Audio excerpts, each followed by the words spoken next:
Hey everyone, hope you're doing great. Welcome back to my channel. In today's video, we'll dive into what if Deku was raised in the underground villain fighting pits. Smash that subscribe button, and be sure to peek at the description below. Let's begin. The air was a thick, unholy stew of sweat, stale beer, and blood. It coated the tongue, clogged the nostrils, and clung to the skin like a second, filthier layer. Beneath the cacophony of 100 slurred voices roaring for violence, a low, electric hum vibrated through the concrete floor, the thrum of a failing generator and the palpable, crackling energy of active quirks. This was the basement of the world, a festering wound hidden beneath the neon-lit skin of Kamino Ward. This was the crucible, and in the center of it he stood. They called him No. It wasn't a name, it was a descriptor, a brand burned into his reputation. In a world defined by what extraordinary thing a person could do, he was defined by his nothingness. He was a walking, breathing void. He was small for his estimated 16 years, lean and wiry in a way that spoke of a life with no excess. His threadbare gray tank top and cargo pants hung loosely on a frame built of sinew and bone, not bulk. His skin, pale from a lack of sun, was a pale canvas for a tapestry of scars. A puckered starburst on his shoulder from a pyrokinetics misfire, a long, thin silver line down his left forearm from a blade-corked fighter who got too close. A patch of slightly discolored skin on his ribs where an acid spitter had landed a glancing blow. Each mark was a lesson learned, a page in a textbook written in pain. His untamed mop of dark green hair, matted with grime and sweat, fell over his eyes. But the eyes themselves were the most unsettling part of him. They were wide, a brilliant, shocking emerald, yet they held no trace of youthful innocence. They were the eyes of a starving wolf, perpetually scanning, analyzing, dissecting. They didn't see people, they saw threats, angles, and weaknesses. Across the 10-meter diameter of the circular cage, his opponent postured. The man was a mountain of meat named Goro, a mid-tier enforcer looking to make a name for himself. He was easily twice Null's weight, with arms as thick as Null's legs. A keratinous, gray sheen, like the hide of a rhinoceros, covered his chest, shins, and forearms. The crowd, a motley collection of criminals, brokers, and thrill-seekers, loved him. He was spectacle. He was power. "Look at the little rat!" Goro boomed, his voice a gravelly echo in the cavernous space. He slammed his fists together, the sound a dull, stony thud. "They sent me a child! I'll turn your bones to dust, Null!" The crowd roared its approval. Bets were exchanged on how many seconds the boy would last. Null remained unnervingly still, his breathing even, his posture relaxed but ready. The noise, the smells, the threats, they were just data points, variables in an equation he had solved 1,000 times. Target, Goro. Alias, Rhino. Reported quirk, epidermal plating.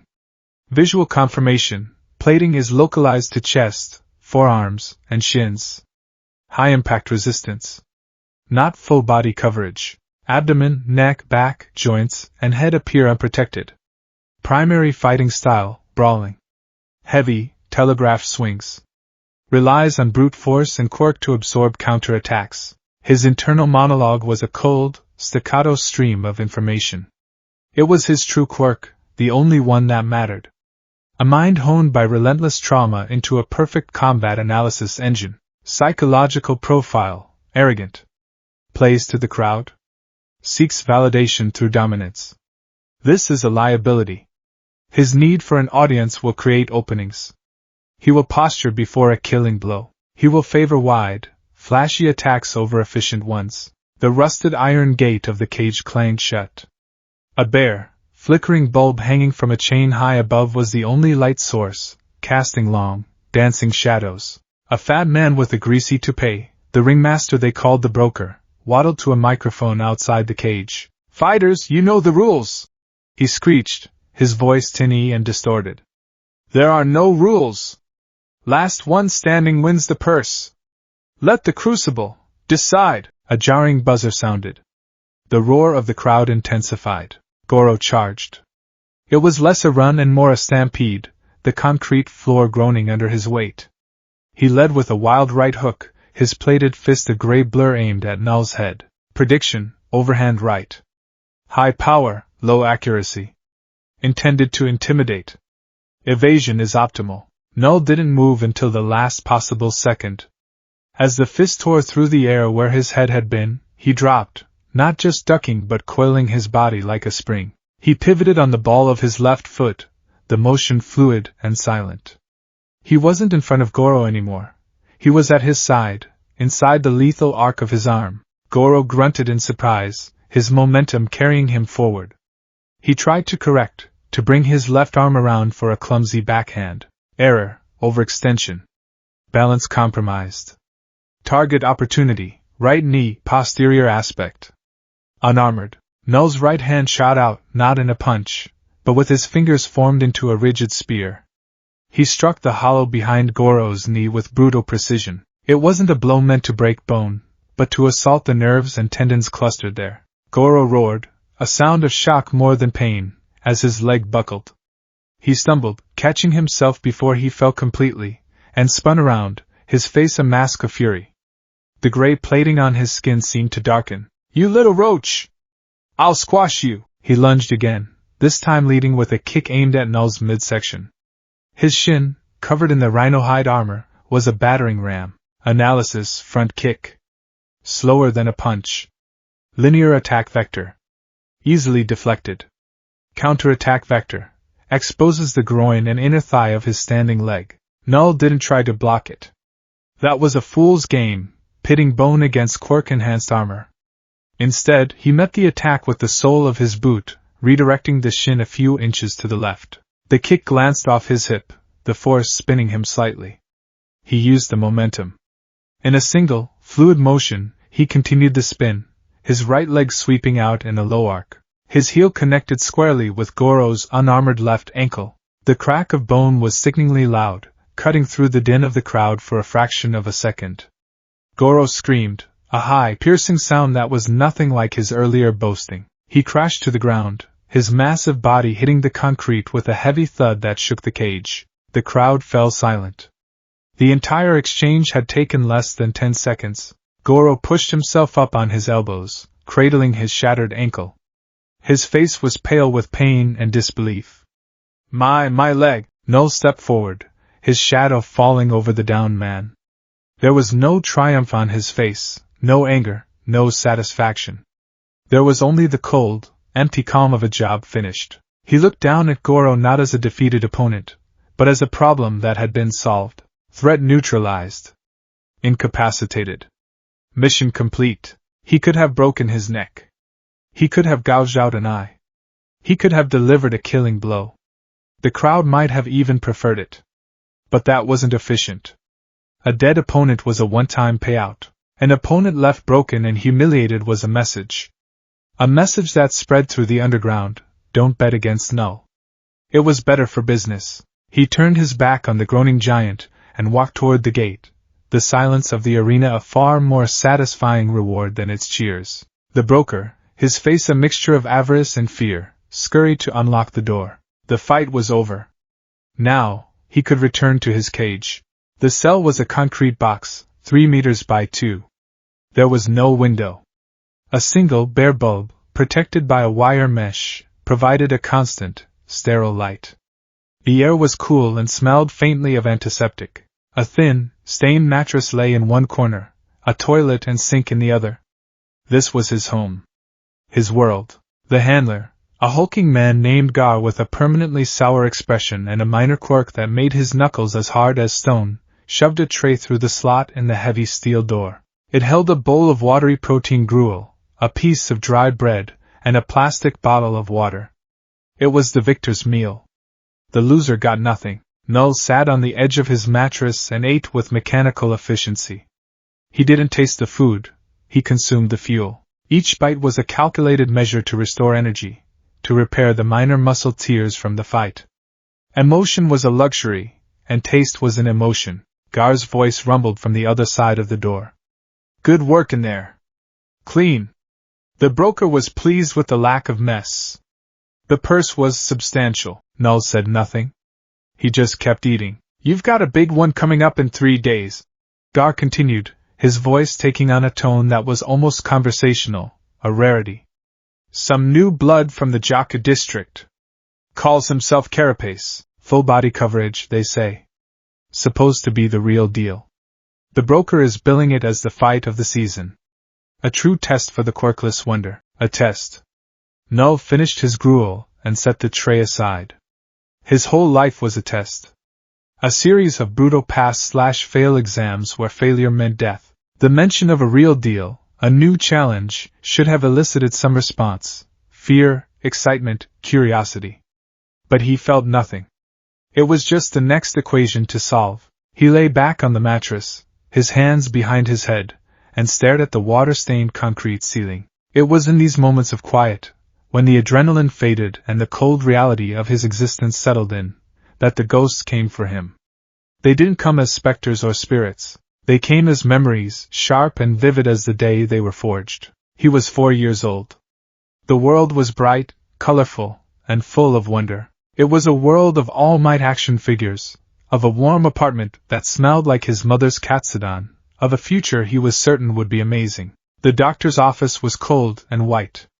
The man in the lab coat, Dr. Tsubasa, looked at his mother with practiced pity. "I'm sorry, Mrs. Midoriya," he'd said, tapping a pen on an X-ray of a foot. "You can see it here, the extra joint in his pinky toe. It's a reliable indicator.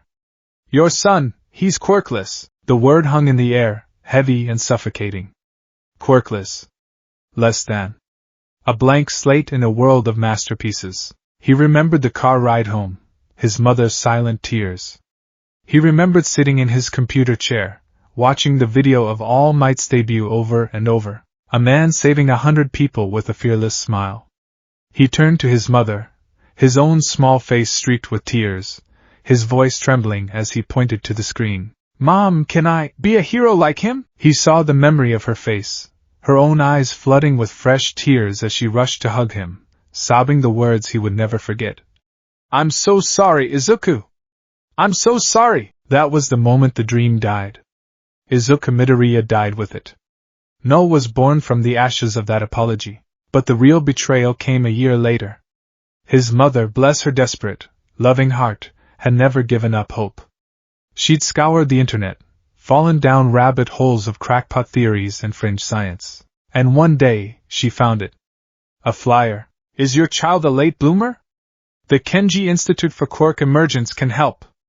Our revolutionary quirk activation therapy has a proven success rate in unlocking latent genetic potential. Give your child the future they deserve." It was a lie, of course.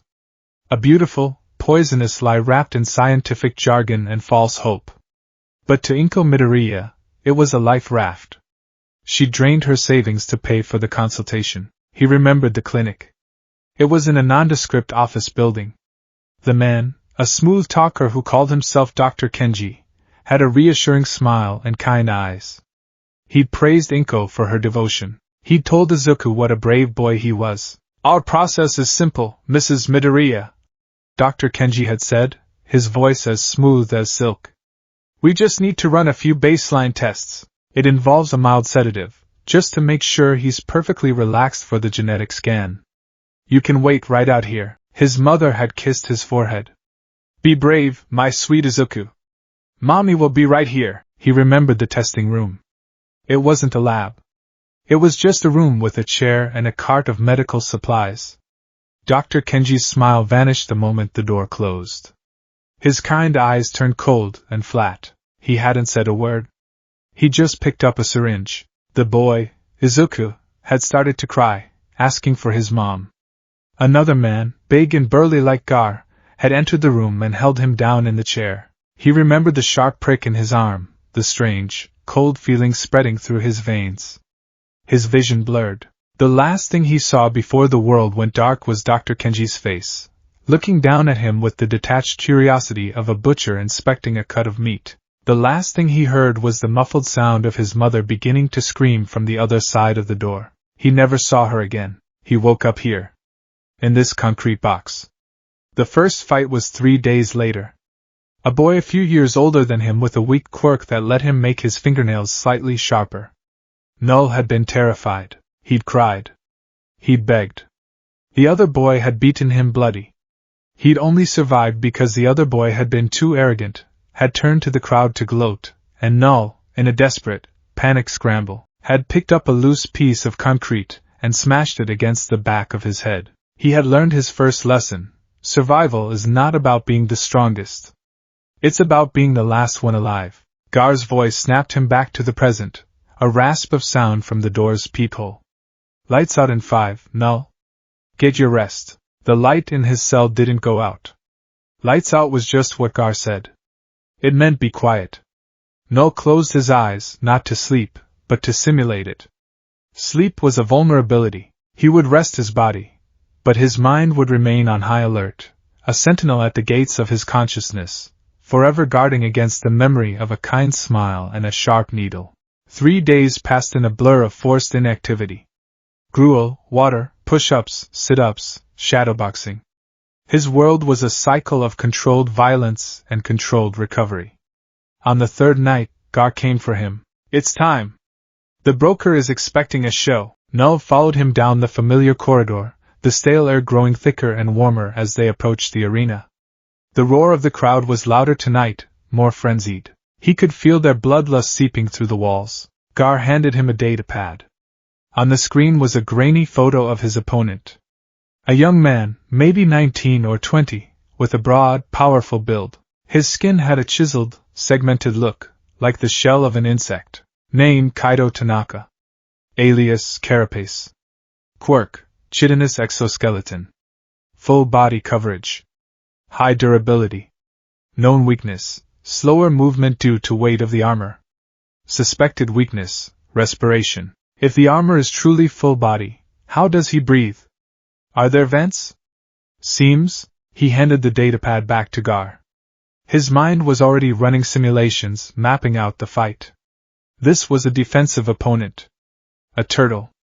The key wasn't to break the shell, but to find the flesh within. Or, failing that, to suffocate him. He stepped through the final doorway and into the antechamber of the cage. The noise was a physical blow. The heat from the mass of bodies was stifling. He saw Carapace on the other side, warming up, his movements slow and deliberate. This was it. The next test. Another night, another fight, another step on a road that led nowhere. He felt the familiar emptiness settle over him, the cold, pragmatic focus that had kept him alive. And then, something changed. It started as a tremor in the floor, different from the usual generator hum. A deep, rhythmic thump, thump, thump, that grew rapidly in intensity. The crowd's roar faltered, replaced by murmurs of confusion. The lights flickered violently. Then came the sound. A high-pitched siren, distant at first, then screaming closer. It was a sound he'd only ever heard in passing from his cell, a sound from the world above. The world of laws and heroes. Anomaly. External force. Unidentified. A massive explosion ripped through the far wall of the arena, a blast of concussive force and choking dust. Screams erupted from the crowd, no longer roars of bloodlust but shrieks of genuine terror. The broker dropped his microphone and ran. Panic was a contagion, and it spread through the underground den like wildfire. Chaos. Null's instincts took over. Chaos was a tool. It was cover. While everyone else was running from the danger, he was analyzing it. Through the dust and confusion, he saw them, figures moving with disciplined speed. Not panicked criminals. Not scrappy fighters. Professionals. One hero, impossibly tall and slender, made of what looked like denim, was firing threads from his fingertips, weaving nets to ensnare fleeing villains. Another, a colossal woman, was blocking the main exit tunnel, her sheer size a perfect barricade. Pro-heroes. The system is invading the ecosystem. Gar grabbed Null's arm, his stone knuckles digging into his bicep. Come on. This way. There's a sewer exit. Null yanked his arm free. Gar was part of this cage. He would not follow his jailer to another one. He darted in the opposite direction, melting into the terrified, surging mob. He was small, quick, and moved with a predatory silence. No one noticed him. He was a ghost in the maelstrom. He needed to get out. Not just out of the arena, but out of the entire facility. He navigated the backstage corridors, his mind mapping the building based on the sounds of the raid. The main explosions came from the east. The hero blockade was to the north. His cell was south. Therefore, the path of least resistance was likely west. He found a narrow maintenance corridor and slipped inside, the sounds of the raid fading slightly. It was dark, lit only by the red glow of emergency strobes. He moved quickly, his bare feet making no sound on the grimy floor. He was close. He could smell fresher air, the scent of rain and city smog. He turned a corner and froze. His path was blocked. A handful of villains had been cornered here by a single figure. But it was the villain in the lead that drew Null's attention. The man's hands were glowing with a pulsating, destructive purple energy. He was aiming at the lone hero. Quirk, energy manipulation. High yield. Ranged.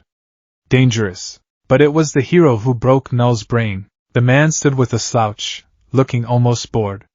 He had messy, shoulder-length black hair, a strange, tangled gray scarf wrapped around his neck, and a pair of yellow goggles pushed up onto his forehead. He looked tired. Unimpressive. And then he looked at the villain. His eyes glowed a furious, hellish red. His long black hair floated up around his head, defying gravity as if he were submerged in water. The purple energy in the villain's hands vanished. It didn't fizzle out. It didn't explode. It just stopped. The man looked at his own hands in utter confusion, his primary weapon gone, his entire identity as a threat erased in an instant. Null stared, his feet rooted to the floor. The world around him, the sirens, the screams, the explosions, it all faded into a dull, distant hum. His analytical mind, his greatest weapon, sputtered and stalled. For his entire life in this pit, he had been Null, the quirkless one. His lack of power was his defining feature. It was a curse that had damned him and a tool that had allowed him to survive. He understood the world through this lens, the haves and the have-nots. Those with quirks and him. He had learned to turn his nothingness into a weapon, to dissect and dismantle the powers of others because he had none of his own.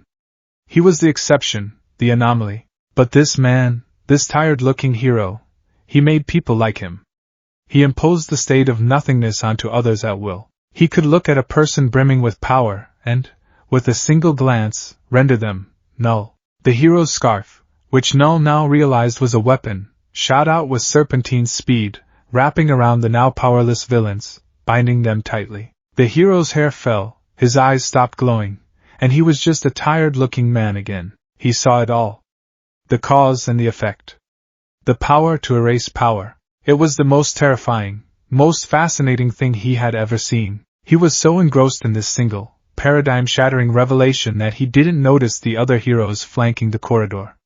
He didn't hear the footsteps behind him. He didn't react until something strong and fibrous wrapped around his own torso and arms, pinning them to his sides. He blinked, snapping out of his trance. The capture weapon, the scarf, wasn't wrapped around him. This felt different. He looked down and saw thick, denim-like threads. The genist hero. His instincts screamed. Threat. Captured. Escape. He tensed his body, ready to twist, to find a weak point in the bindings, to dislocate his own shoulder if he had to. But then his eyes were drawn back to the hero at the end of the hall. The man with the messy black hair was now looking directly at him. His expression wasn't angry or triumphant. It was weary, assessing. He saw Null's scarred skin, his wiry frame, the wild look in his eyes. "Stand down, kid," the hero said, his voice a low, tired baritone that cut through the chaos. "It's over." It was the voice of a man who had seen too much, a voice that held an authority born not of volume, but of experience. Null stopped struggling. He wasn't surrendering. He was observing. This man, this Eraserhead as he would later learn he was called, was a new, incomprehensible variable. He had spent a decade in the dark, learning to fight monsters. Now, for the first time, he was face to face with a hero. And in the hero's gaze he saw not a savior, but a power that mirrored his own empty existence. He had been captured not by force, but by a moment of profound, paralyzing shock. The crucible had been broken open, and something new and terrifying and unknown was spilling in. The silence was the first thing that set him on edge. In the crucible, silence was a predator. It was the pause before a killing blow, the held breath before a scream. Here, in this sterile white box, it was a constant, humming pressure. It wasn't the absence of sound. It was the presence of an unnatural quiet that felt more suffocating than the roar of any bloodthirsty crowd. He sat on a hard plastic chair that was bolted to the floor. They had taken his filthy clothes and given him new ones, a plain black t-shirt and gray sweatpants. The fabric was cheap but clean, and it felt alien against his skin, a costume for a role he didn't understand. They had cleaned him, too. A no-nonsense nurse had scrubbed the grime from his skin and hair with an antiseptic soap that smelled like chemicals and condescension. It felt like they were trying to wash away the crucible, to erase the evidence. But the evidence wasn't on his skin. It was written in the scars beneath it, in the wiring of his brain. His eyes, those wide, hypervigilant emeralds, swept the room for the 100th time. 4 white walls, no windows. A single steel door with a small, barred window. A fluorescent light panel in the ceiling hummed, the source of the oppressive silence. A metal table, also bolted down, separated him from the 2 men watching him. Analysis. Enclosure is a standard police interrogation room. Minimalist designed to prevent self-harm or weaponization of the environment. Table is a barrier, creating psychological distance. Door is the only exit, heavily reinforced. Primary threats are the 2 individuals across the table. He hadn't spoken a word since his capture. Silence was his shield and his weapon. It unnerved people. It made them fill the void with their own assumptions, their own fears. It gave him time to think, to analyze. The first man was the designated soft target. His name was Tsukachi. He wore a plain beige trench coat, even indoors, and had a kind, tired face. He radiated an earnestness that Null's mind immediately flagged as a weakness. He was the one asking the questions, his voice calm and gentle. "We just want to help you, son," Tsukachi had said an hour ago. "We need a name. An age. Anything you can tell us." Null had stared at the point on the wall just over the man's shoulder, his posture relaxed, his breathing even. He was a stone wall against a gentle tide. The second man was the real threat. The hero from the raid. He sat slightly back from the table, a silent observer slouched in his chair. He hadn't moved in an hour, save for the slow blink of his eyes, but he was anything but passive. Null could feel the weight of his gaze, a constant, analytical pressure. This was the man who could erase power. A living, breathing personification of the void. He was a predator, and Null recognized the stillness for what it was. The coiled readiness of an animal that knows it's at the top of the food chain. Target 1, Detective Tsukachi. Non-combatant. Relies on empathy and procedure. Pliable. His frustration is a potential tool. Target 2, alias Eraserhead, according to overheard radio chatter.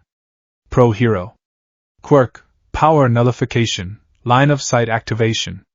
Physical combat ability unknown but posture suggests high proficiency. Primary threat. Do not engage directly. Do not meet his gaze for prolonged periods. Look! Tsukachi sighed, running a hand through his dark hair. The nice guy act was fraying at the edges. Good. We know you were in there for a long time. We've identified the ringleader, a man known as the Broker. He trafficked children with undesirable or no quirks into this fighting circuit.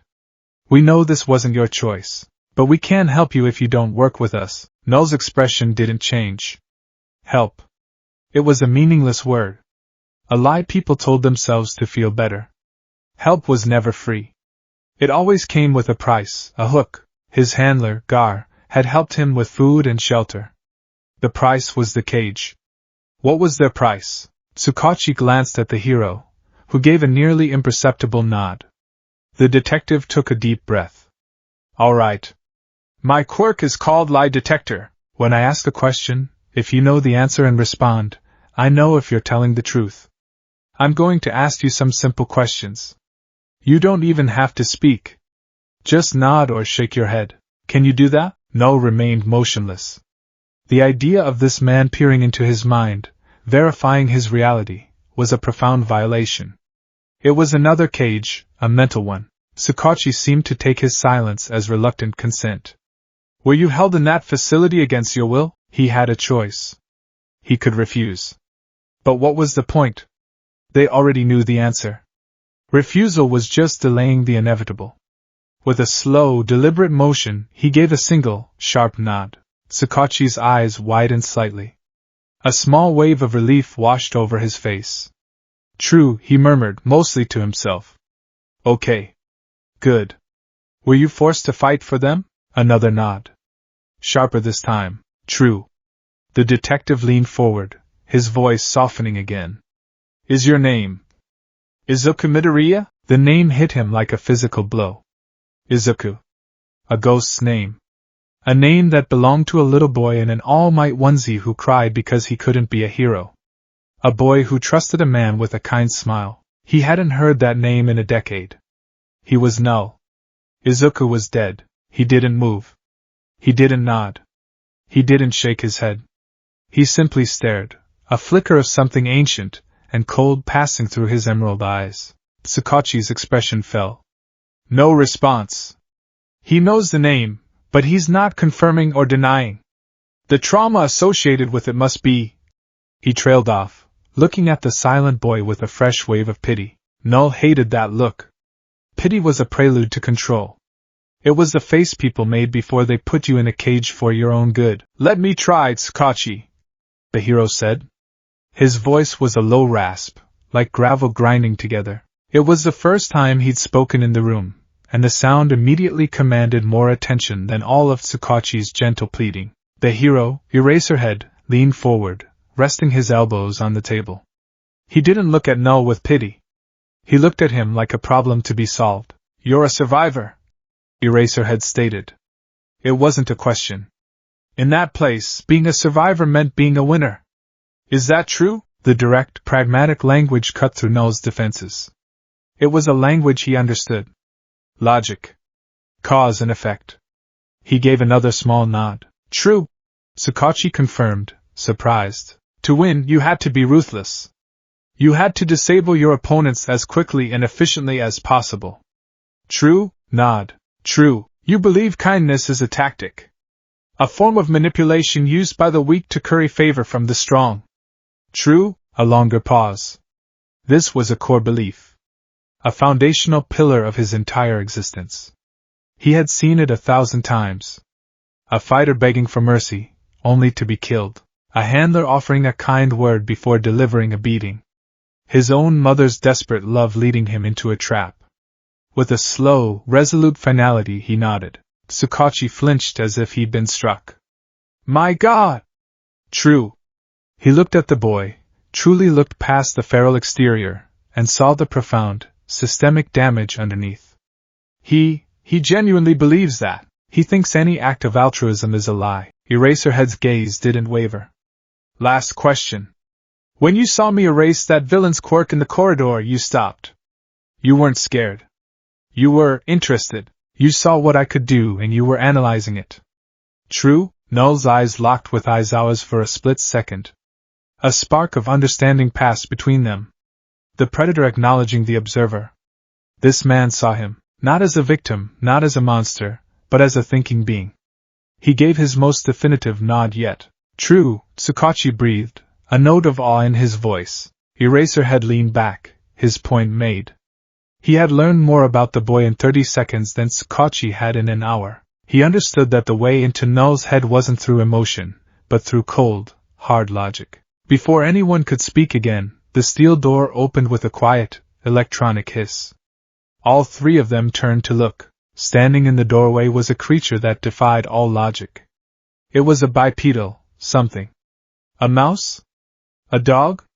A bear? It was small, no taller than a child, with pristine white fur, a long, elegant tail, and a prominent scar over its right eye. It was dressed in a perfectly tailored black suit and waistcoat.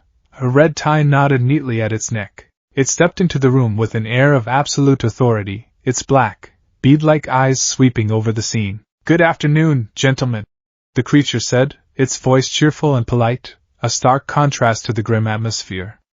Detective Sakachi Aizawa. Thank you for your work. I believe I can take it from here. Null's mind reeled. New variable. Species unidentified. Appearance non-threatening. Demeanor high confidence. Authority level assumed to be superior to the detective and the hero. This is the one in charge, the broker of this new cage, Principal Nizu, Tsukachi said, standing up respectfully. We were just making some headway. Indeed you were, Nizu said, hopping effortlessly onto the empty chair beside Tsukachi.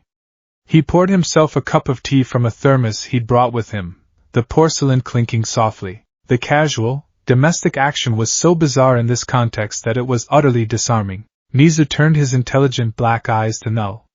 He didn't offer pity or platitudes.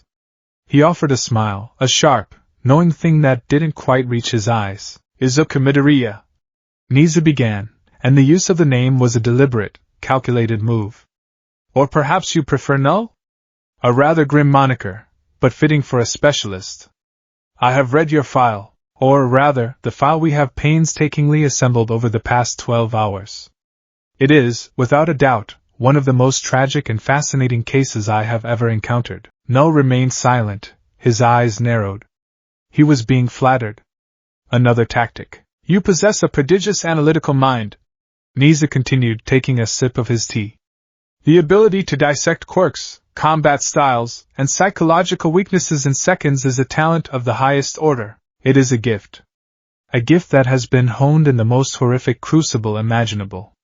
You are, for all intents and purposes, a master of quirkless combat and tactical pragmatism, an asset of immense potential, completely squandered on blood sport for criminals. Asset.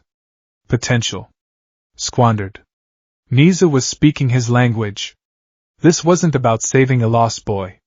This was about resource management. So we find ourselves at an impasse, Nizu said, setting his cup down.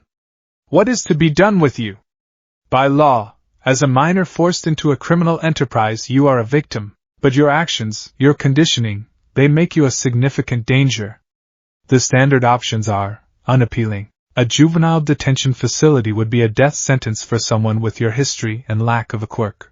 A psychiatric institution would try to medicate your trauma into submission, dulling the very mind that makes you so unique. Both are cages. Both are a waste. Nizu folded his small paws on the table. So I am here to offer you a third option. A rather unorthodox proposition. He paused for dramatic effect. Null could feel the gears of his mind turning, calculating the odds, the angles. I am the principal of UA High School, the top hero academy in Japan. I am proposing we forego the standard institutionalization. Instead, you will be enrolled in the hero course, Class 1A, under a special provision. You will be given a chance to learn what it means to use your skills for something other than survival. Null's composure finally cracked. He blinked. A hero's school? It was absurd. It was illogical. It was a joke. They wanted to put the rabid dog in the kennel with the prize-winning show dogs. Of course, Nizu continued, his voice hardening slightly, the cheerful facade slipping to reveal the steel beneath. This would not be without strict conditions. You would be under the direct, 24/7 supervision of a legal guardian. That guardian, he gestured with his head toward the silent hero, will be Shota Aizawa. You will live in a secure apartment on UA grounds. You will attend all classes. You will submit to regular psychological evaluations. You will follow every rule to the letter. Any deviation, any act of unprovoked violence, any attempt to flee, and this offer is rescinded.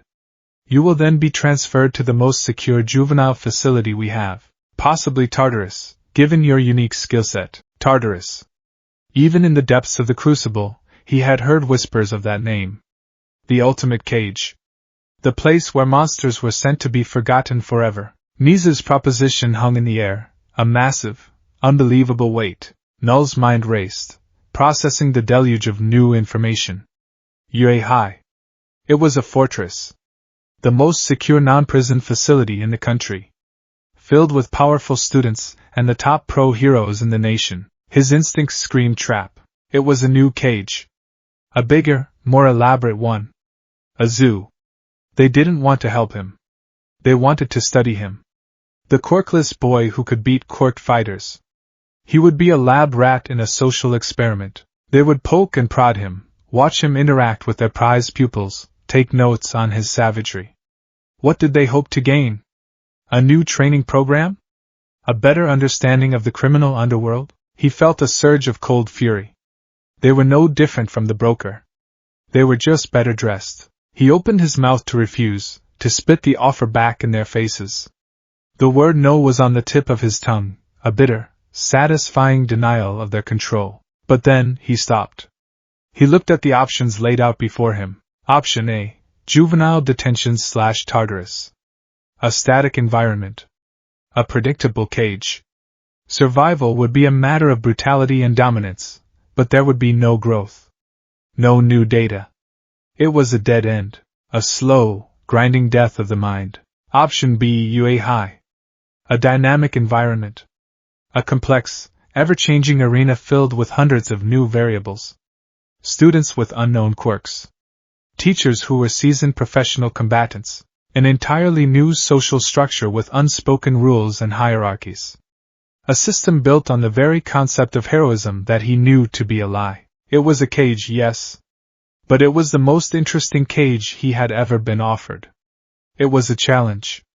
An equation of immense complexity, and for the first time in as long as he could remember, he was being given a choice.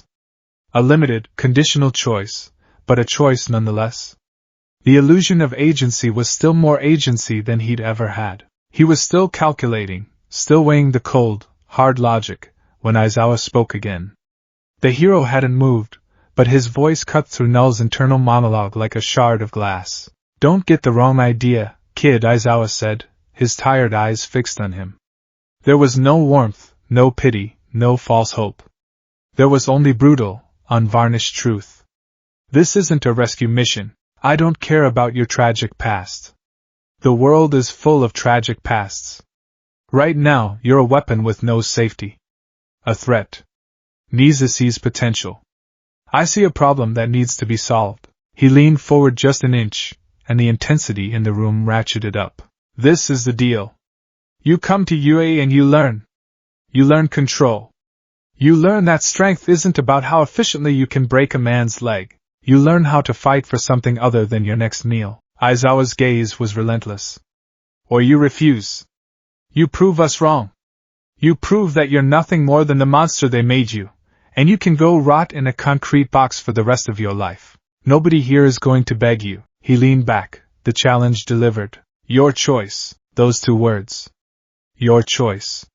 They echoed in the silent room, a concept so foreign and so powerful it was like a physical force.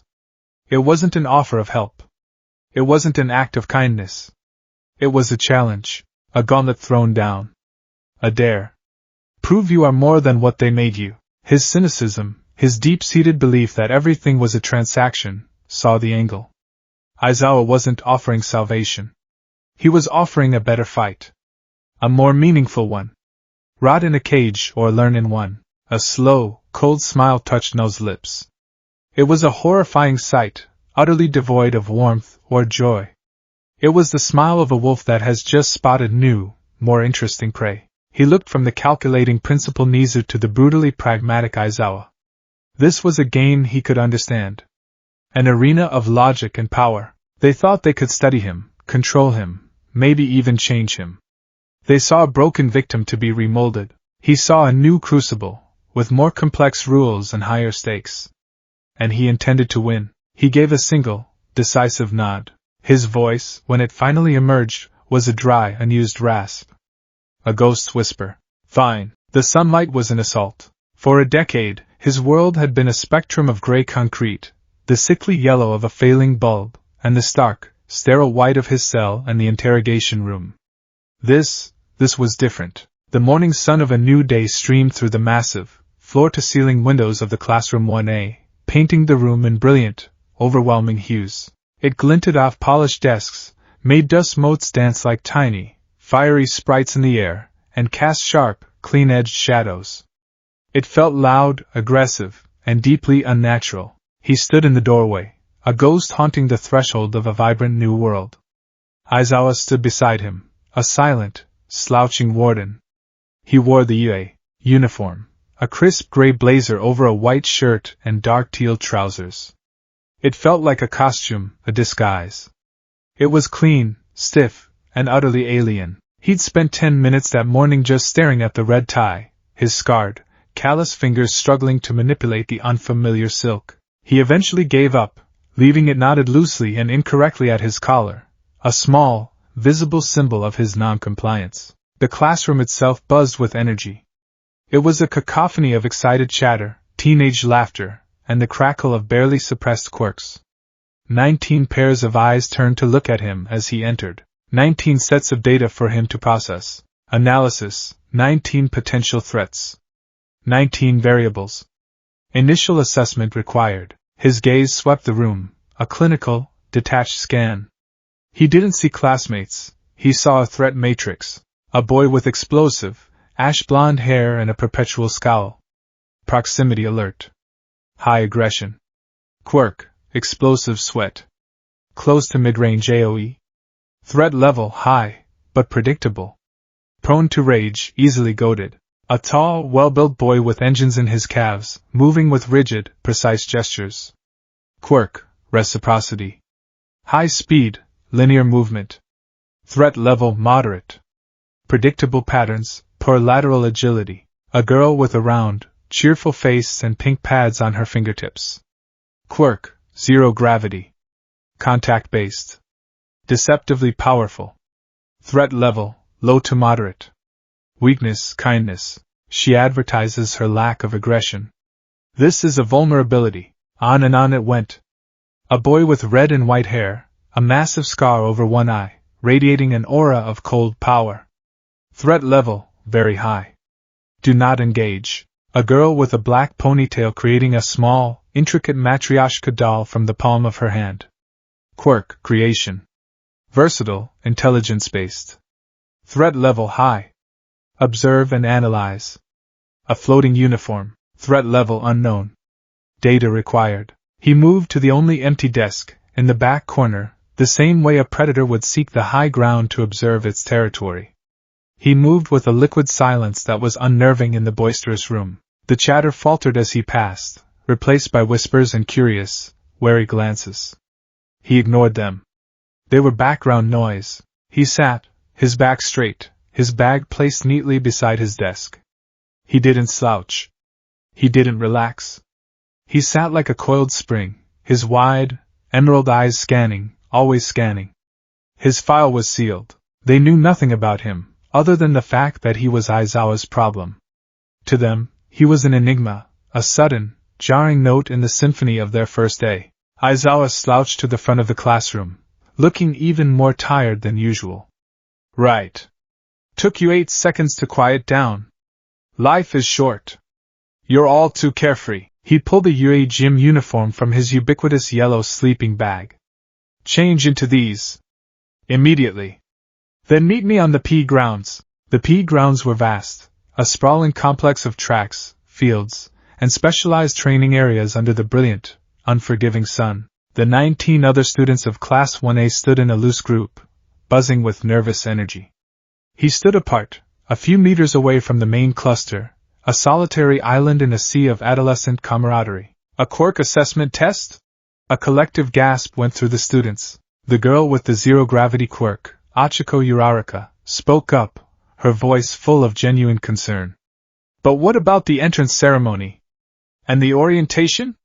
We'll miss them. Aizawa's back was to them. If you want to be heroes, you don't have time for frilly, pointless events. His voice was flat, bored. UA's selling point is how unrestricted its school traditions are. That's also how teachers run their classes. He turned, a lazy, predatory look in his eyes. You've all been doing this since junior high too, right? Physical fitness tests where you weren't allowed to use your quirks. The country still uses averages taken from students who don't use their quirks. It's not rational. The Ministry of Education is just procrastinating. He singled out the explosive blonde from his earlier scan. Bakugo. You finished at the top of the practical exam, right? In junior high, what was your best result for the softball throw? The boy Bakugo smirked, a flash of arrogant pride. 67 meters, right. Try doing it with your quirk. Aizawa tossed him a softball. Bakugo stepped into the designated circle, a savage grin spreading across his face. He stretched his arm back, his palm crackling with energy. "Die!" he screamed, unleashing the ball with a massive, concussive explosion. The force of the blast sent a shockwave of hot air across the field. The ball became a comet, sailing high into the sky, leaving a trail of smoke. Aizawa watched it fly, his face impassive. He held up a small device. A number glowed on the screen. 705.2 meters, the class erupted. 705 meters? Seriously? This looks fun. We can use our quirks as much as we want. As expected from the hero course, he saw it immediately. The trap. Aizawa was creating a baseline of excitement, a false sense of security. He was letting them believe this was a game. He was encouraging them to show off, to reveal the nature and upper limits of their quirks in a non-combat scenario. It was a brilliant piece of psychological manipulation. It looks fun, you say? Aizawa's voice was suddenly laced with ice. The cheerful atmosphere froze. So you have 3 years to become a hero. You think it's all going to be fun and games? He smiled, a chilling, humorless expression that looked more like a snarl. Right. The one with the lowest score across all 8 tests will be judged to have no potential. And will be punished with expulsion. Panic. The class descended into chaos. Uraraka protested that it was unfair. Aizawa countered with the cold, hard logic of the world they were trying to enter. Natural disasters. Mass casualty villain attacks. Egocentric maniacs. The world was not fair.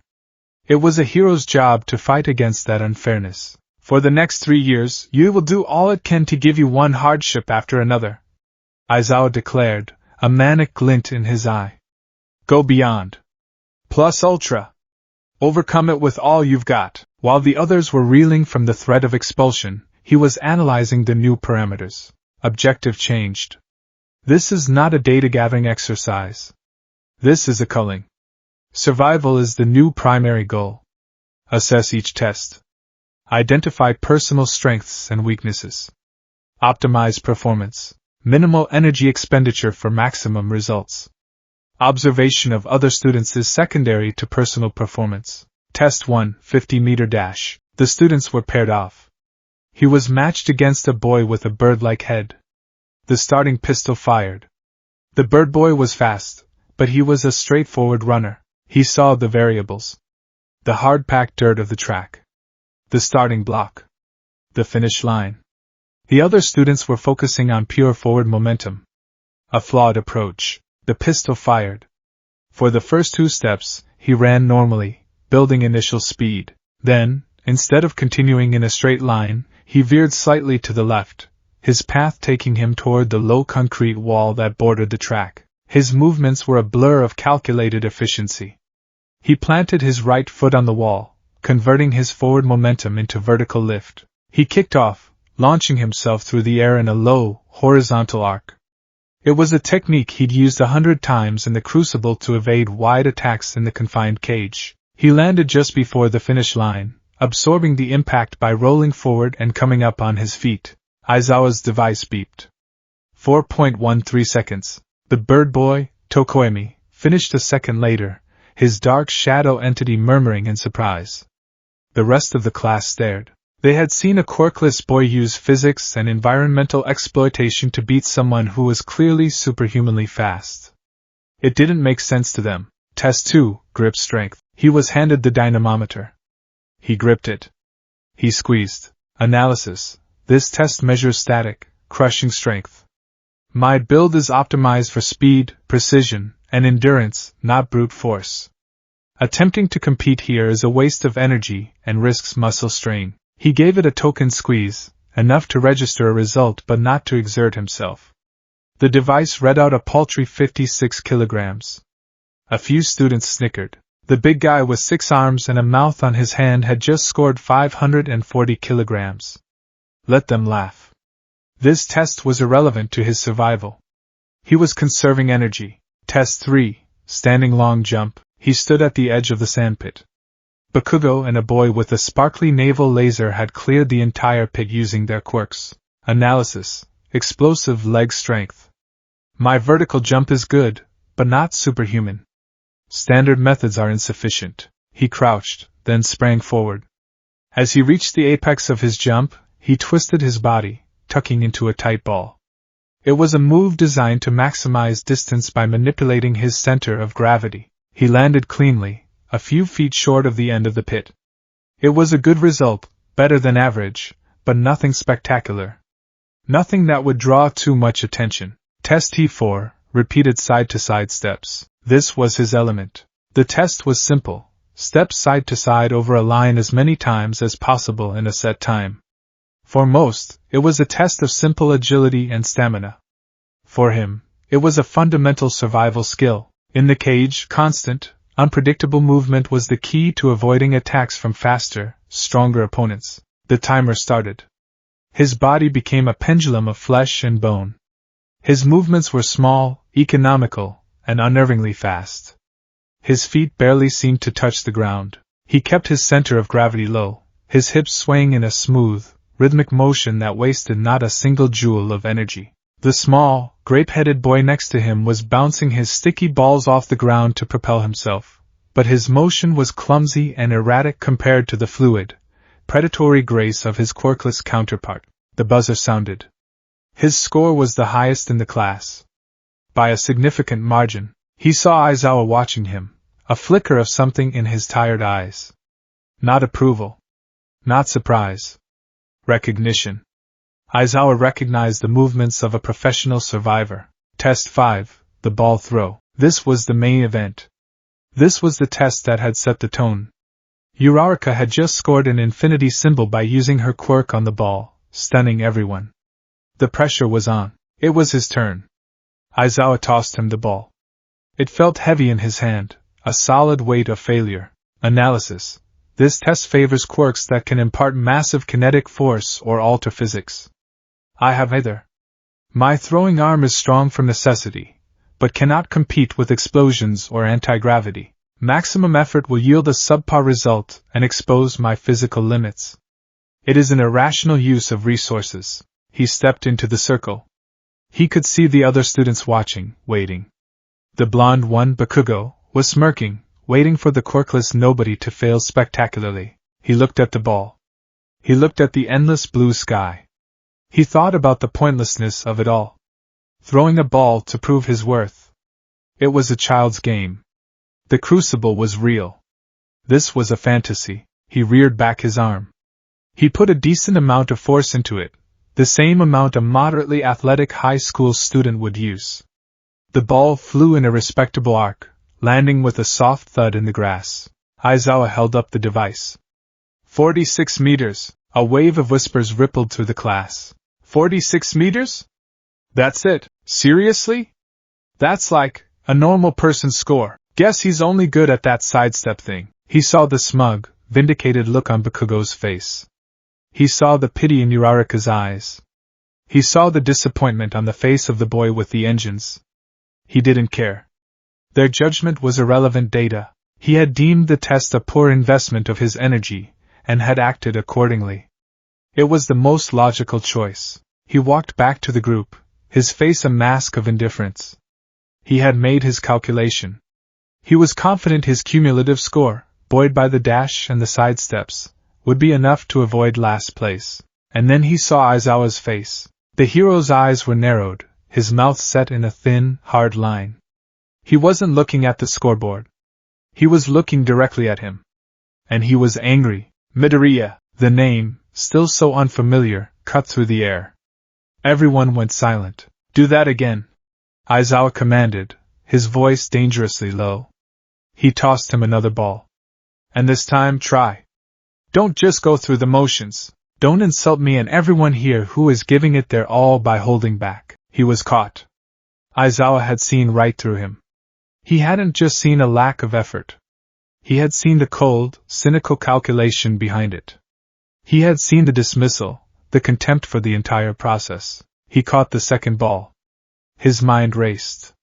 New parameter. The administrator of the test has demanded maximum effort. Failure to comply will be perceived as insubordination and could lead to immediate failure regardless of score. The previous logical course of action is now illogical. He stepped back into the circle. The weight of 19 pairs of eyes was on him. The weight of Aizawa's disappointed, furious gaze was like a physical pressure. He looked at the ball in his hand. What was maximum effort? For them, it was a quirk. It was an explosion. It was creating a cannon. It was turning a ball into a star. What was his maximum effort? It was survival. It was efficiency. It was precision. It was rage. He closed his eyes for a fraction of a second. He wasn't on a sunny pea field anymore. He was back in the crucible. The air was thick with blood and fear. His opponent was a hulking brute with a stone-skin quirk, grinning as he advanced. There was a loose piece of rebar on the ground. A weapon. An opportunity. Survival depended on one perfect, desperate, all-or-nothing throw. His life wasn't on the line. But something else was. The right to stay in this new, fascinating cage. His eyes snapped open. He didn't just rear back his arm. His entire body coiled like a whip. He shifted his weight to his back foot, his hips twisting, his torso following, his shoulder, then his elbow, then his wrist, each joint adding its momentum to the chain. It was a flawless biomechanical sequence, a movement honed by 1,000 life-or-death struggles. He wasn't just throwing a ball. He was throwing a killing blow. He channeled every ounce of his frustration, his cynicism, his cold fury at the world that had made him this way, into that single motion. He released the ball. It didn't explode. It didn't fly to infinity. But it shot from his hand with a vicious, audible snap. It flew not in a high, gentle arc, but a low, screaming line drive. It was a projectile. A weapon. It tore through the air and slammed into the ground far down the field, kicking up a cloud of dirt and grass. The field was silent. Aizawa held up the device. The number on the screen glowed. 705.3 meters. It was 1/10 of a meter farther than Bakugo's. The silence broke. No way! How? He doesn't have a strength quirk. Did you see his face? It was terrifying. He stood in the circle, his arms throbbing, his chest heaving. He hadn't used a quirk. He had used pure, perfect, hate-fueled technique. He had shown them what his maximum effort looked like. It wasn't heroic. It was violent. He turned, and his eyes met Bakugo's. The blonde boy's face was a mask of incandescent rage. It wasn't just about the score. He, a boy blessed with a powerful, top-tier quirk, had been beaten. By a quirkless nobody. A pebble. A Deku. It was an impossible, intolerable insult to his entire existence. DKU! The name was a guttural roar. It was a name Bakugo had given him as a child, a brand of uselessness. What the hell was that? Tell me how you did that or you're dead! Bakugo lunged, his palms crackling, tiny explosions popping in the air around him. He didn't flinch. He didn't even tense. His mind, already on high alert, simply processed the new threat. Target Bakugo. Status, enraged, irrational. Attack vector, direct frontal assault. Predictable. Before Bakugo could take a second step, Aizawa's capture weapon shot out, wrapping around the explosive boy and immobilizing him instantly. The crackling in his palms died. Aizawa's eyes were glowing red, his hair floating. Stand down! Aizawa growled, his voice leaving no room for argument. Stop making me use my quirk over and over. I've got dry eye. Bakugo struggled uselessly, screaming obscenities. The class watched in stunned silence, the tension a thick, palpable thing. The test was over. The scores were posted. He was ranked 10th, comfortably in the middle. The one in last place, the invisible girl, wasn't expelled. It was a logical deception, a lie to push them to their limits. But the real test had only just begun. As they were dismissed to head back to the classroom, he felt a presence behind him. He turned. It was Bakugo, his rage simmering now instead of boiling over. Aizawa had clearly given him a stern talking to. Don't think this is over. Bakugo snarled, his voice low and threatening. I don't know what your deal is. I don't know what kind of trick you pulled. But I know you. You were always a worthless, quirkless nobody. A pebble on the side of the road. He got closer, his red eyes burning with a furious, confused fire. You've been hiding something. And I'm going to find out what it is. I'm going to beat you. I'm going to prove that you're nothing. He didn't respond with a threat of his own. He didn't rise to the bait. He simply looked Bakugo up and down, his gaze as cold and clinical as a surgeon's. Then, in a low, flat voice, devoid of any emotion, he spoke. Your quirk originates from the sweat glands in your palms. To disable it, I would not need to break your arms. A precise strike to the subclavian artery on either side of your collarbone would disrupt blood flow, rendering your arms useless in seconds. Alternatively, a sharp blow to the brachial plexus in your armpit would cause full arm paralysis for several minutes. Your reliance on wide, powerful swings leaves your torso and neck completely exposed. You broadcast every attack with your anger. He paused, letting the cold, anatomical horror of his words sink in. You are not a threat. You are a liability. He turned and walked away, leaving Bakugo standing there, not shouting, not exploding, but for the first time in his life, utterly, speechlessly stunned. The raw, primal fury in his eyes was now mixed with something new. A flicker of fear. He had survived the first day. But he had also painted a target on his back. Not just for Bakugo, but for everyone. He wasn't the mysterious new kid anymore. He was the quirkless boy who could beat the best of them, the quiet freak who spoke of violence with the casual indifference of a weather report. He was Null, trapped in the strange, sunlit world of heroes. And he was beginning to realize that this cage was far more dangerous than the Crucible had ever been. The atmosphere in Classroom 1A had shifted. The initial tension following the quirk assessment test had sublimated into a low, simmering unease, and at the center of this quiet storm was him. He wasn't Izuku Midoriya, not yet. He was the blank space at the back of the room, the silent boy with the dead eyes who had performed feats of terrifying, quirkless competence. He could feel their gazes on him when they thought he wasn't looking, a mixture of fear, grudging respect, and profound confusion. It was a familiar feeling, the way the other fighters in the Crucible's holding pens used to watch him. He was an anomaly they couldn't categorize, and it made them nervous. He ignored it. Their feelings were useless data. He spent the morning lectures in a state of deep observation, not of the subjects. History and English were abstract concepts with no immediate survival application, but of his teachers and classmates. He cataloged speech patterns, emotional triggers, and social dynamics. He was mapping a new kind of jungle, one with unspoken rules far more complex than the simple law of predator and prey he had always known. Then, in the afternoon, the jungle's apex predator arrived. I am here! The voice was a sonic boom of pure, unadulterated optimism. It wasn't just loud.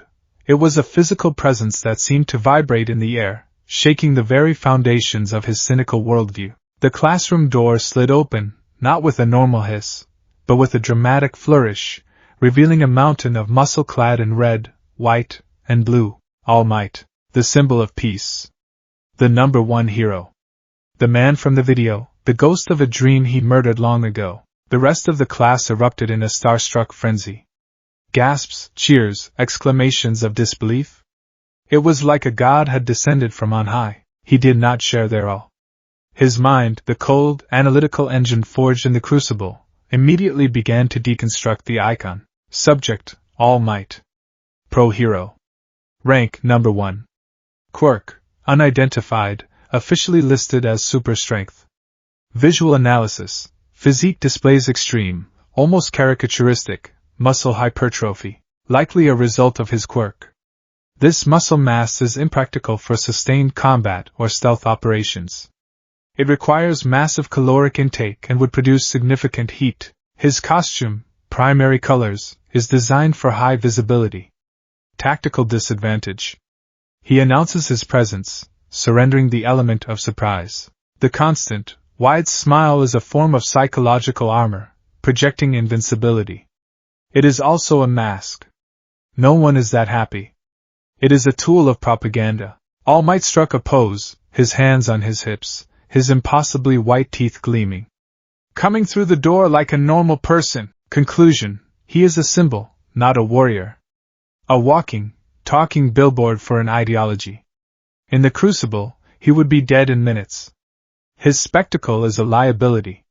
His predictability is a fatal flaw. Welcome to the most important class at UA High.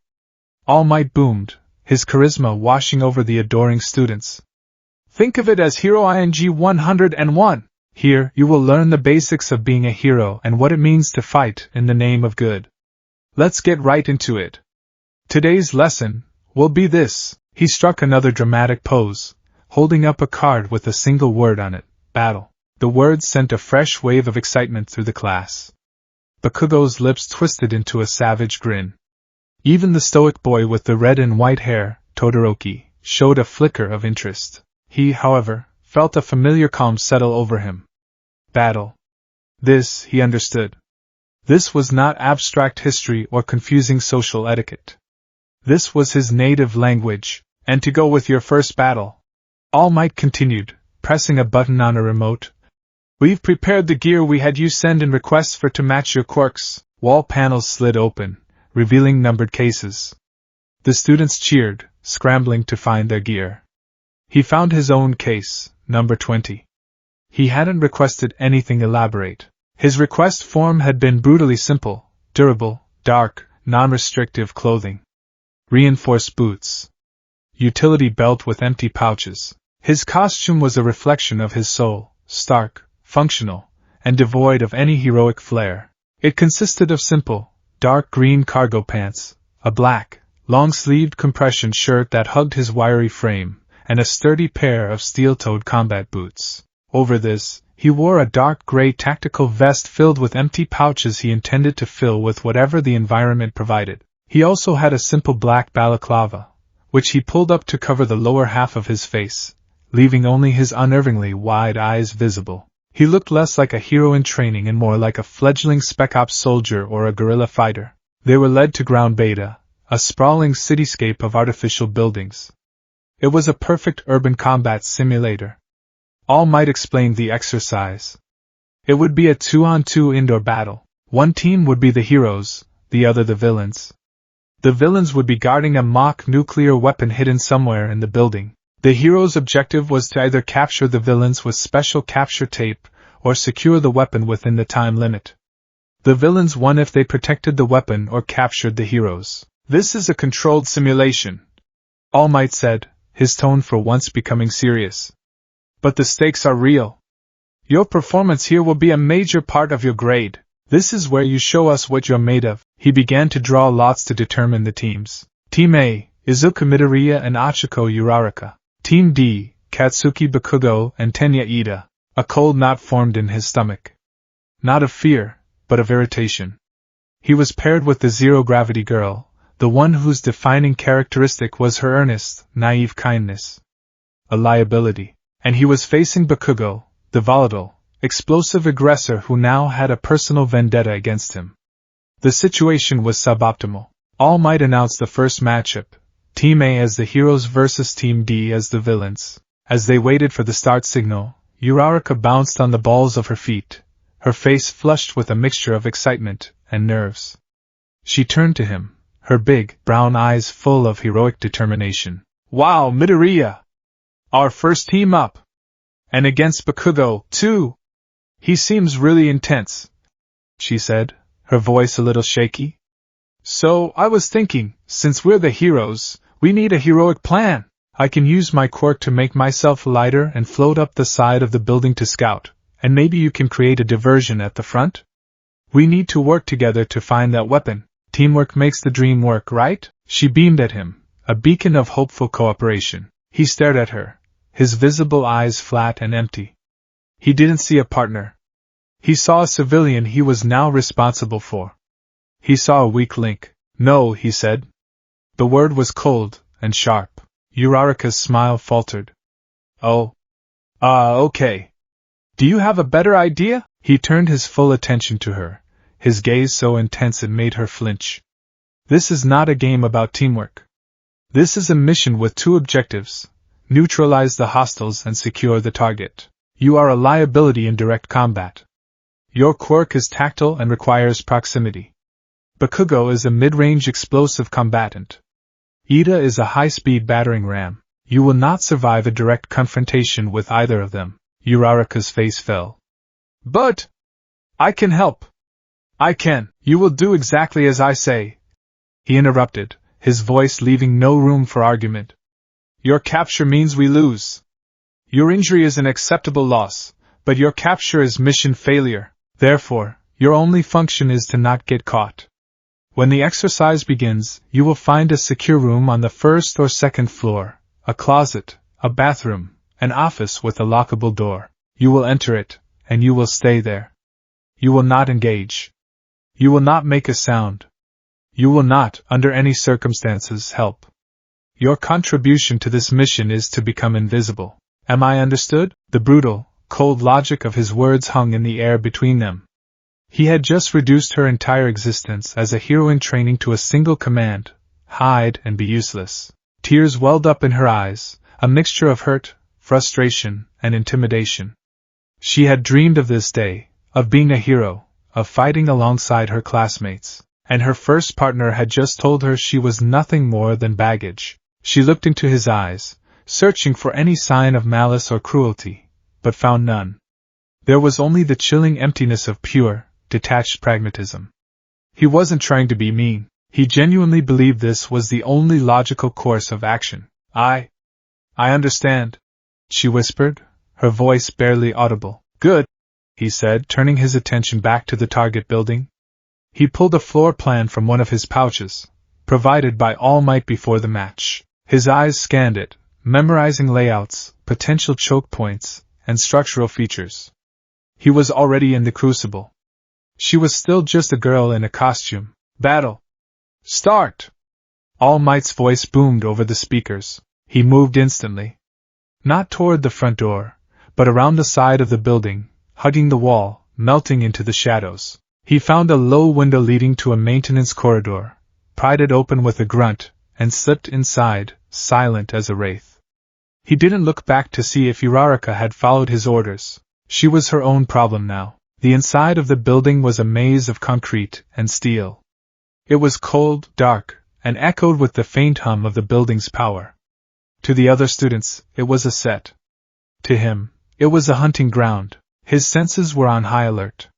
He moved in a low crouch, his reinforced boots making no sound on the dusty floor. He listened. The faint, rhythmic thumping from above, Ida, patrolling in a predictable pattern. The sporadic, angry muttering from the same general area, Bakugo, too impatient to stand still. They were on an upper floor. The fourth or fifth, based on the acoustics. They were guarding the weapon. Analysis: Ida is disciplined but rigid. Bakugo is powerful but emotional. Their teamwork will be compromised by Bakugo's ego. He will want to hunt me down himself. Ida will want to stick to the plan and guard the objective.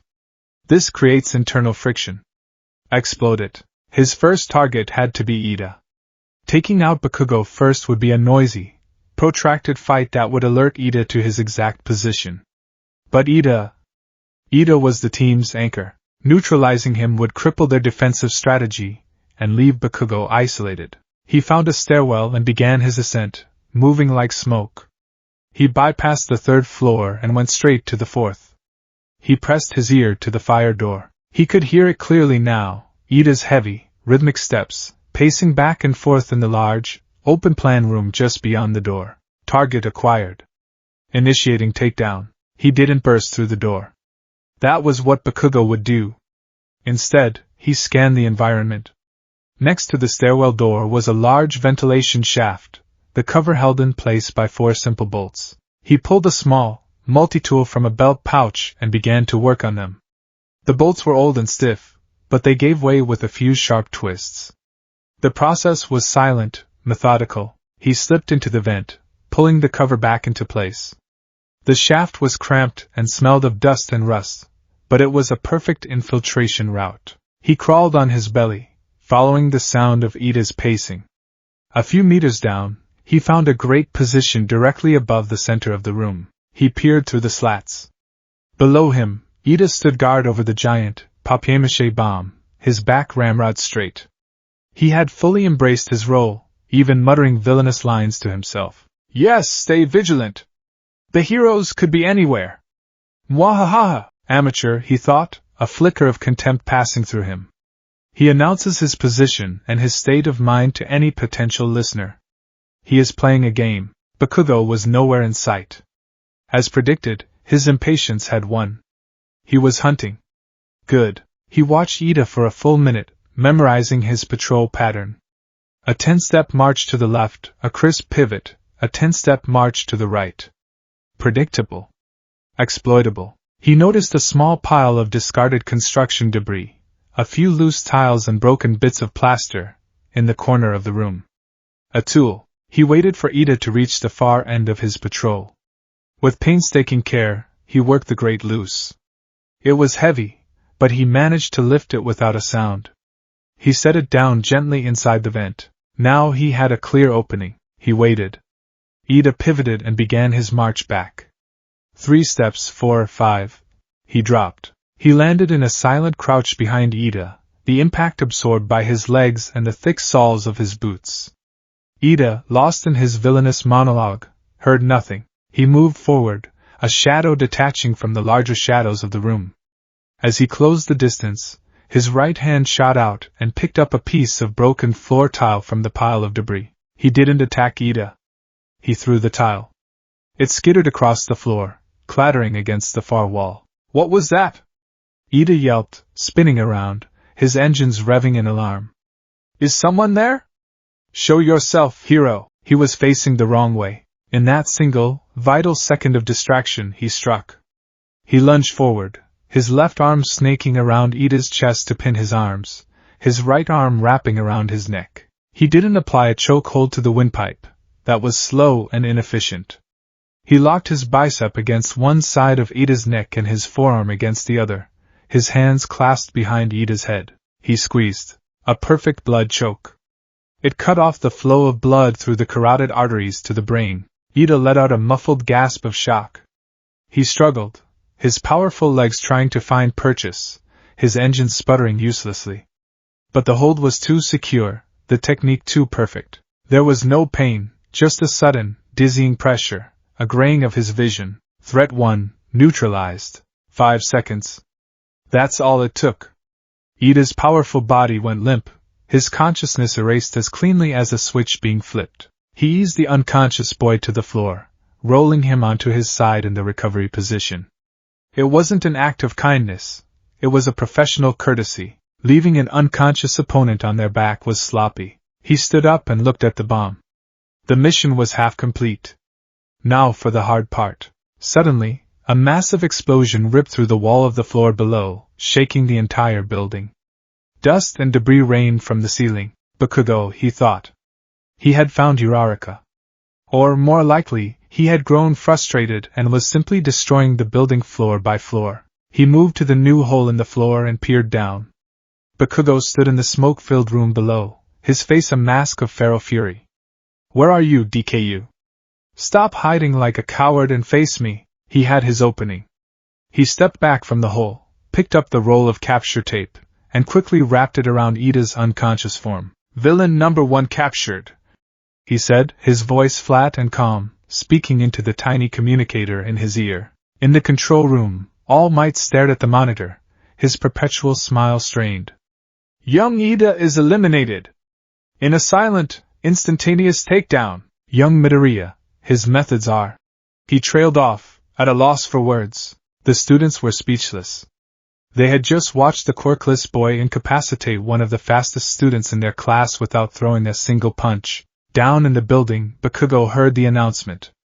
A wave of pure, unadulterated rage washed over his face. He let out an incoherent scream and blasted his way up through the ceiling, landing in the bomb room in a shower of concrete and rebar. He stood there, panting, his wild eyes scanning the room until they locked onto the boy standing calmly beside the weapon. You! Bakugo seethed, his voice a low, dangerous growl. You took out 4 eyes. You were here the whole time. You were toying with me. I was being efficient, he replied, his voice muffled by his mask. He shifted into a low, ready stance. I'll show you efficient, Bakugo roared. He lunged, his right palm igniting. I'll kill you! Bakugo's attack was a wide, telegraphed right hook, propelled by a powerful explosion. It was the same move he had seen dozens of times in the Crucible, a power-based attack meant to overwhelm, not outmaneuver. He didn't try to block it. He didn't try to dodge it. He ran toward it. He ducked under the explosive arc of Bakugo's arm, the heat scorching the air above his head. He was inside Bakugo's guard now, too close for another large-scale explosion without Bakugo catching himself in the blast. Bakugo tried to counter with his left hand, bringing it around for a close-range blast. He was ready for it. He slammed his left forearm down on Bakugo's wrist, trapping the hand against Bakugo's own chest. At the same time, his right hand shot out, not in a fist, but as a rigid knife hand. He struck a precise point at the side of Bakugo's neck, just below the ear. The target was the brachial plexus, the complex network of nerves that controlled the arm. Thwack! The sound was dull, fleshy, and sickeningly intimate. Bakugo's eyes went wide with shock. The crackling energy in his left palm died instantly. His entire left arm went numb and useless, hanging limply at his side. A jolt of pure, agonizing pins and needles shot through him. He stumbled back, his face a mixture of pain and disbelief. My arm! He gasped, his rage momentarily eclipsed by sheer shock. What did you do? He didn't answer. He pressed his advantage, stepping forward. Bakugo, panicking, swung his still functional right arm in a wild, desperate arc. He sidestepped the attack with fluid ease and hooked his foot behind Bakugo's ankle, pulling sharply while simultaneously shoving his shoulder. Thrown off balance and with one arm completely unresponsive, Bakugo's legs tangled. He crashed to the floor, his head hitting the concrete with a hard crack. He was dazed, his vision swimming. He stood over him, the roll of capture tape in his hand.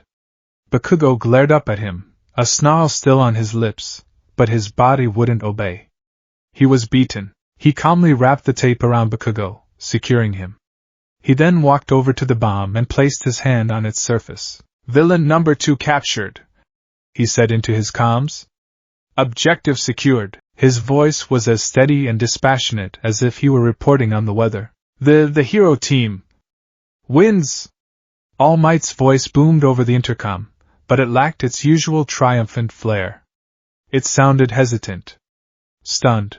In the control room, there was dead silence. 19 students and the number 1 hero had just watched a boy who was supposed to be powerless systematically dismantle 2 of the most promising students in their class with the brutal, terrifying efficiency of a seasoned assassin. He hadn't smiled. He hadn't shouted a heroic catchphrase. He hadn't delivered a single, epic punch. He had used distraction, stealth, and precise, debilitating nerve strikes. He hadn't fought like a hero. He hadn't even fought like a villain. He'd fought like a survivor. The camera feed showed him standing in the ruined room, the unconscious form of Ada and the seething, captured form of Bakugo on the floor. He looked at his handiwork, his head tilted slightly, as if reviewing a completed project. There was no joy in his posture, no relief. There was only the quiet, empty finality of a mission accomplished. He was completely, utterly oblivious to the horror and awe he had just inspired. To him, this was just another Tuesday in the Crucible. The walk back from Ground Beta was a walk through a vacuum. The other students, who had been escorted to the site to watch the final moments of the battle live, parted for him like he was a leper. They didn't whisper. They didn't stare. They actively avoided his gaze, their faces a mixture of pale shock and a fear so profound it bordered on reverence. He was no longer just a strange, quiet kid. He was something alien, something dangerous that wore the skin of a classmate. He barely noticed. His mind was occupied, running a post-mission debrief. Mission analysis, successful. Both objectives achieved within the time limit. Enemy combatants neutralized with minimal energy expenditure. Personal injury 0. Damage to primary asset Uraraka 0. Performance rating optimal. He stripped off his gear in the locker room in silence, the other boys giving his corner a wide berth. He could feel Bakugo's furious, hate-filled glare boring into his back from across the room, but he paid it no mind. Bakugo was a solved equation, an emotional, predictable variable who was no longer a priority threat. He was the first one back in the classroom, taking his seat in the back as the others filed in, a somber, silent procession. Uraraka came in last. She had been freed from the closet she'd hidden in, and had watched the final confrontation on the monitors. She wouldn't look at him. Her face was pale, her usual bubbly energy completely extinguished. She looked at him once, her big brown eyes wide with a question she didn't know how to ask, then quickly looked away, scurrying to her seat. Asset Uraraka appears to be experiencing emotional distress. Irrelevant to mission outcome. The final bell couldn't come soon enough for the rattled students of 1A. But as they began to pack their bags, a voice cut through the tense quiet. Midoriya! A word. It was All Might. He stood in the doorway, no longer in his hero costume, but in his skeletal, deflated form. He looked small, frail, and deeply troubled. He had specifically waited until he was Toshinori Yagi to approach, a deliberate choice to remove the symbolic power of All Might from the conversation. He gestured with his head toward the hallway. He followed without a word, his expression unreadable. He knew this was coming. The debriefing. The part where the handler, or in this case, the teacher, told him if his performance was satisfactory. They walked in silence to a small, empty teacher's lounge. Toshinori sank into a worn-out armchair with a weary sigh that seemed to carry the weight of the world. He gestured for the boy to sit opposite him, but he remained standing, his posture straight, his hands clasped behind his back. It was a stance of respectful attention, the kind a soldier gives a commanding officer, not the kind a student gives a teacher. Toshinori stared at him for a long, heavy moment. He wasn't looking at a student. He was looking at a weapon given human form, and he was profoundly out of his depth. That was an impressive display of tactical prowess, young Midoriya. Toshinori began, his voice raspy. Your threat assessment, your strategy, your execution, it was flawless. From a purely technical standpoint, he nodded once. Acknowledgement. He had performed his duties as instructed. But that wasn't a hero's victory, Toshinori said, his voice gaining a hard edge. Do you understand what I'm saying? He tilted his head, a gesture of genuine confusion. I completed the objectives. I neutralized the hostiles. I protected my partner. I secured the target. The hero team won. The logic is sound. The cold, dispassionate recitation of the facts made Toshinori flinch. Logic? Is that all it was to you? A logic problem? This wasn't a math equation, young man. This was a simulation of saving lives, of inspiring hope. Toshinori leaned forward, his bony hands gripping the arms of his chair. Where was the hope in that, young Midoriya? Where was the heroism? You moved like an assassin. You struck to maim, to incapacitate with brutal, terrifying precision. The other students, they weren't inspired. They were terrified. Of you? A hero does not inspire fear in the people they are supposed to protect. Fear is the tool of a villain. He considered this. The concept was alien. In the Crucible, inspiring fear was a primary survival tactic. Fear kept predators at bay. Fear was a shield. The idea that it was a negative trait in this new environment was illogical. Fear is a rational response to a credible threat, he stated, his voice flat. Bakugo and Ida were credible threats. Inducing fear in them was a sound tactical choice to degrade their combat effectiveness. They were your classmates, Toshinori exclaimed, his voice rising in frustration. Not threats. Not hostiles. They are children, learning, just like you. You didn't talk to them. You didn't try to outwit them with a clever plan. You treated them like obstacles to be removed from your path as violently as possible. He remembered his brief, one-sided conversation with Uraraka.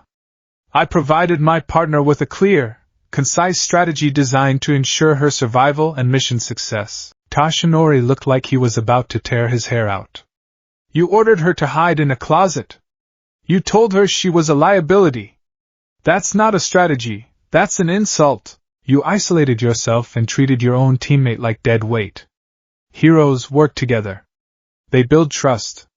They lift each other up. They don't discard their partners like a piece of faulty equipment. The words were meant to be a harsh rebuke, to instill shame. But they weren't landing. To him, this was all just noise. Emotional, irrational noise that distracted from the core facts of the situation. He had won. The methods, therefore, were justified. It was the fundamental law of the Crucible. The winner writes the rules. He saw he wasn't getting through. Toshinori sighed, the anger draining out of him, replaced by a profound sadness. Look, I know your life has been difficult. I know you learned to survive in a place where this kind of thinking was necessary. But you are not in that place anymore. If you continue down this path, if you continue to see the world as a series of threats to be brutally neutralized, you can never be a hero. You'll be a vigilante, a monster who happens to fight on the side of the angels. And there is a world of difference between the two. Toshinori's words were heartfelt, desperate. But they were based on an emotional framework he simply didn't possess. It was like trying to describe color to a man born blind. He understood the individual words, but the concept they formed was meaningless. Their conversation was interrupted by a quiet knock. The door opened and Aizawa entered, his ever-present sleeping bag tucked under one arm. He looked from Toshinori's frustrated, pleading face to the boy's blank, uncomprehending one. All might, Aizawa said, his voice a low monotone. Principal Nizu wants to see you about the curriculum review. It was a clear dismissal. Toshinori looked like he wanted to argue, but he knew Aizawa was right. He was failing. He stood up, a gaunt specter of his heroic form. We're not done, young Midoriya, he said, his voice heavy with disappointment. He shuffled past Aizawa and out the door, leaving the two of them alone. Aizawa shut the door. The room fell silent. He stood there, waiting for the next lecture, the next debriefing. He expected more of the same, platitudes about heroism, hope, and teamwork. He was wrong. Aizawa didn't speak for a full minute. He just watched him, his tired, dark eyes unreadable. Then, he walked over to the whiteboard on the wall and picked up a marker. Forget hope, Aizawa said, his voice cutting through the silence. Forget inspiration. Forget smiling. Those are tools for a different kind of hero. Let's talk about your business. He drew a simple diagram. A stick figure labeled hero and another labeled civilian. Right now you see the world like this, Aizawa said, drawing a line from the hero to the civilian. He wrote protect above the line. You see it as your job to protect this person from harm. Correct? He gave a slight nod. It was the most basic definition of the role. Your methods are based on maximum efficiency in achieving that goal, Aizawa continued. You disable the threat, you secure the civilian. A to B. It's a clean, logical process. Another nod. Finally, someone who understood. You're wrong, Aizawa stated flatly. He drew a third stick figure and labeled it villain. Then he drew dozens of small circles around all three figures. He tapped the circles. These are the public, the media, the government, the police, the infrastructure, the economy. It's not a simple A to B equation. It's a complex system. He turned to face him, his expression grim. Let's use today as a case study. You won the exercise. But let's pretend it was real. You've just left two teenagers, one with a broken arm from your nerve strike, the other with a concussion, in a partially destroyed building. The news cameras arrive. What do they see? They see a hero who acted with terrifying, brutal efficiency. They see victims. They see property damage. He drew arrows from the public circles to the hero stick figure. He wrote words next to them: fear, distrust, lawsuits. Public trust is a hero's primary resource, Aizawa said, his voice low and intense. It's more important than your strength, your speed, or your strategy. If the public doesn't trust us, they don't call us. They don't cooperate with evacuations. They don't provide witness statements. Juries won't convict the villains we capture. The government cuts our funding. The entire system of heroism grinds to a halt. It collapses. He pointed the marker at him like a weapon. Your methods, while efficient in the short term, are catastrophic to the system in the long term. They do not create trust. They create fear. And fear, as All Might correctly, if bombastically stated, is the villain's tool. It's what they use to control people.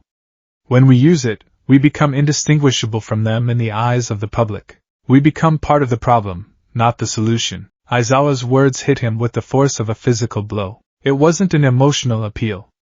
It wasn't a moral lecture. It was a cold, pragmatic, system-level analysis. Aizawa hadn't attacked his actions. He had attacked the flawed logic underpinning them. He had taken his greatest strength, his analytical mind, and shown him that his calculations were based on incomplete data. He had only been solving for X, when he should have been solving for the entire, complex alphabet. The world wasn't a cage with two fighters. It was an ecosystem. And his actions had consequences that rippled far beyond the immediate outcome of a single battle. Flaw in core logic detected. The definition of victory is more complex than previously assessed. Short-term tactical success can lead to long-term strategic failure. Public perception is a critical variable that was not included in previous calculations. Data requires re-evaluation. For the first time, a genuine crack appeared in the cold, hard fortress of his worldview. He wasn't being told he was wrong because he was cruel or immoral. He was being told he was wrong because he was inefficient. It was the only argument that could have possibly reached him. Aizawa saw the flicker of understanding in his eyes, the subtle shift in his posture. He had landed a hit. "Your skills are valuable," Aizawa said, his tone softening almost imperceptibly. "Don't ever let anyone tell you otherwise. The ability to end a fight quickly and cleanly is a gift. But it has to be tempered. It has to be controlled. It has to be a last resort, not a first option. Your job at UA isn't just to learn how to fight. It's to learn when to fight. And more importantly, when not to." He capped the marker and tossed it onto the tray. "Think about it. That's your homework." Aizawa turned and left the room, leaving him alone with the diagram on the whiteboard and the wreckage of his own flawed logic. He stood there for a long time, staring at the stick figures and the arrows, his mind racing, reassessing a decade of conditioned responses.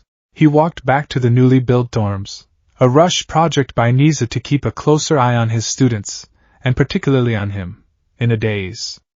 The sun was setting, casting long shadows that reminded him of the cage. His mind was a maelstrom of new data, new variables. Public trust.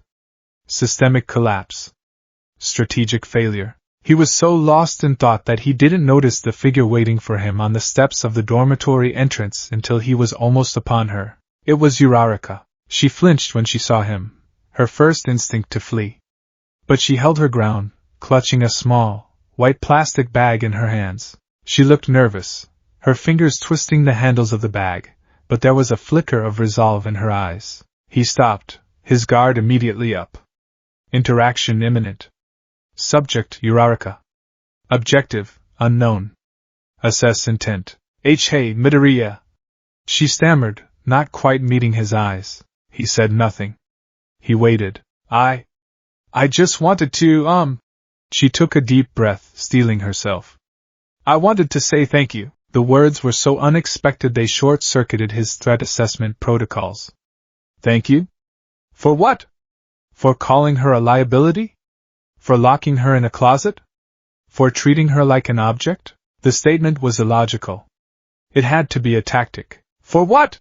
he asked, his voice flat, suspicious. "For winning," she said, finally looking up at him. Her eyes were still a little red, but they were clear. It was really scary. How you fought. I've never seen anything like it. But you did what you said you would. You kept me safe. And you won for our team. So, thank you." She thrust the plastic bag toward him. "And, I thought you might be hungry. So I got you this." He stared at the bag, then back at her face. He scanned her for any sign of deception. A nervous tick. A subtle shift in her eyes. Anything to indicate a hidden motive. There was none. There was only a raw, terrifying sincerity. She wasn't trying to manipulate him. She wasn't trying to curry favor. She was performing an act of kindness, with no angle. With no discernible benefit to herself. It was the most irrational, illogical thing he had ever witnessed. It broke every rule of the world he knew. Kindness was a weapon. A tool. A lie. It was never, ever unconditional. "What do you want?"